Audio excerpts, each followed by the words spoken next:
Hi, I'm Bill O'Reilly. Thanks for watching us tonight. The vilification of Donald Trump over illegal immigration, that is the subject of this evening's Talking Points memo. Does the truth hurt? Or did Mr. Trump unfairly malign Mexico and millions of Mexican illegal aliens? Talking Points will now answer those questions. The primary mistake Donald Trump made in his campaign kickoff speech was speaking too generally about the border problem. Most Mexicans who sneak into the USA or overstay their legal visitation status do so because they are economically deprived. They are largely undereducated folks trying to feed their families. Also, the vast majority of illegal aliens do not commit crimes while on American soil, apart from their immigration offenses. But there are very big problems stemming from Mexican illegal immigration, and the stats tell the truth. As we all know, Mexico is the major supplier of illegal drugs into the USA. The drug cartels down there have corrupted the police and many politicians.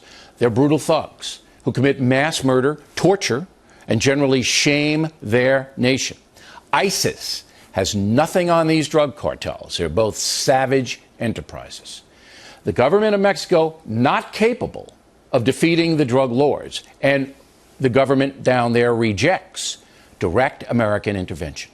U.S. drug agents, for example, are not allowed to carry firearms in Mexico, thereby putting themselves at great risk assisting Mexican authorities.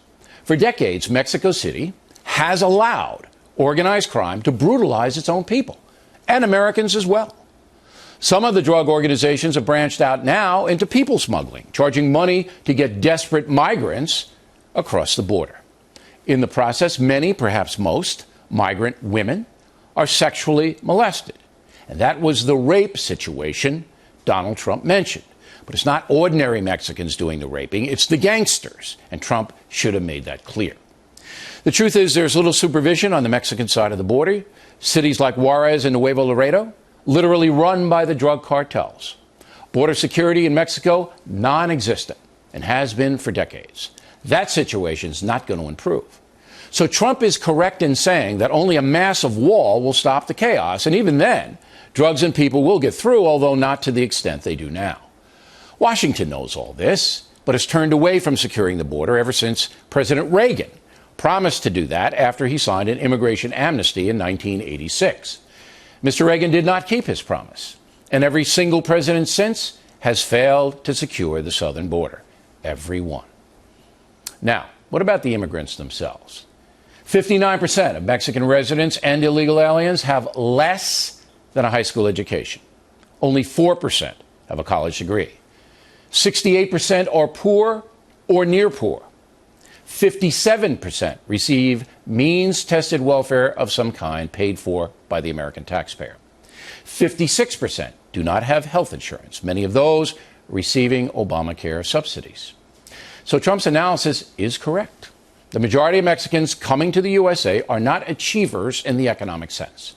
To be fair, that was the case with the Irish, Italian, and European immigration waves of the past. Hardworking people coming here to try to improve themselves. But here is the dangerous part now.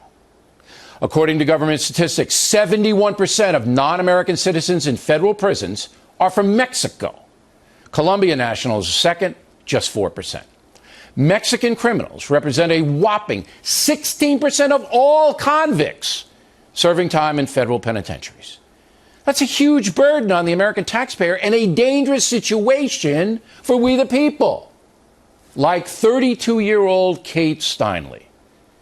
Last Wednesday, Kate was walking with her father in San Francisco, enjoying the evening, when she was shot dead on the street for absolutely no reason at all. Police say 45-year-old Francisco Lopez Sanchez, an illegal alien from Mexico, murdered Kate. Apparently, Sanchez has 7 felony convictions, has been deported 5 times. Yet he's still walking around the streets of San Francisco, this guy. That's because Mayor Ed Lee and the 11 members of the San Francisco City Supervisors refused to cooperate with the federal government on criminal aliens.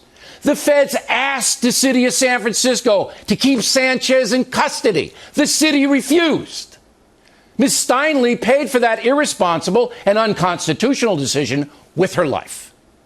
San Francisco is a sanctuary city and proud of it. And violent crimes committed by criminal aliens have happened there before. City authorities refuse to say how many because they know it's a huge scandal, a black mark on the history of San Francisco, the most tolerant of cities. The family of Kate Steinle asking for calm, not vengeance. But Talking Points is not as charitable. In 1996, President Bill Clinton signed the Illegal Immigration Reform and Responsibility Act, which stipulated that local and state authorities were to cooperate with the feds in apprehending illegal aliens, especially criminals. In 2007, then Mayor Gavin Newsom issued an executive order stating that as a sanctuary city, San Francisco would not cooperate with federal authorities on illegal immigration matters and would protect even criminal aliens. The feds did nothing. In 2010, the Obama administration openly said it would not punish cities that refused to obey the 1996 immigration law. So here's the deal. The mayor and city supervisors of San Francisco are directly responsible for the murder of Kate Steinle, and the Obama administration is complicit. Attorney General Loretta Lynch could order the FBI today to arrest Mayor Lee and the supervisors for violating federal law. She is within her authority to do that. I know that's not going to happen because racial politics drives the law these days, which is why Trump caught so much hell. The Constitution demands that the federal government protect Americans from foreign intruders. Demands it. Obviously, that responsibility is not being met. And if you point that out, as Trump did, you're a racist, a piñata for the open border crowd to bash. The fact that a felon could be deported 5 times and still be walking around San Francisco should shame Congress. Shame it. Where is a law that says if you are deported 1 time and come back, you serve 5 years in prison? Where is that law? Congress should pass it, and if President Obama doesn't sign it, everything will be on a table. It'll be on him. That legislation should be called the Kate Law, much like Jessica's Law. So who's responsible? Who will sponsor the new law? Who will do it? Please let me know directly. We're looking for some legislators in Washington who have courage. Are you out there? Are you out there? Talking Points is disgusted with the cowardice of our elected officials, from the crazy left San Francisco people to the president to the Congress. Most of them are rich folks who could not care less about the violence and chaos, out of control criminal activity south of the border is creating in this country. If Mexico does not crack down hard on border intrusions and drug trafficking, we should punish them economically. Punish them. Period. This entire disaster has been going on for far too long. The excuse that America is at fault because we use drugs and do not secure our side of the border is valid. We are at fault. But that does not excuse Mexico's rampant corruption and abuse of its own people. Drug and people smuggling injure millions and cost lives. It's the dirtiest of crimes. Finally, the poor people sneaking in here to paint your house aren't the problem. They're not the problem.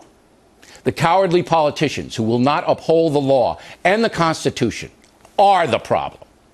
That's what Donald Trump should have said. And that's the memo.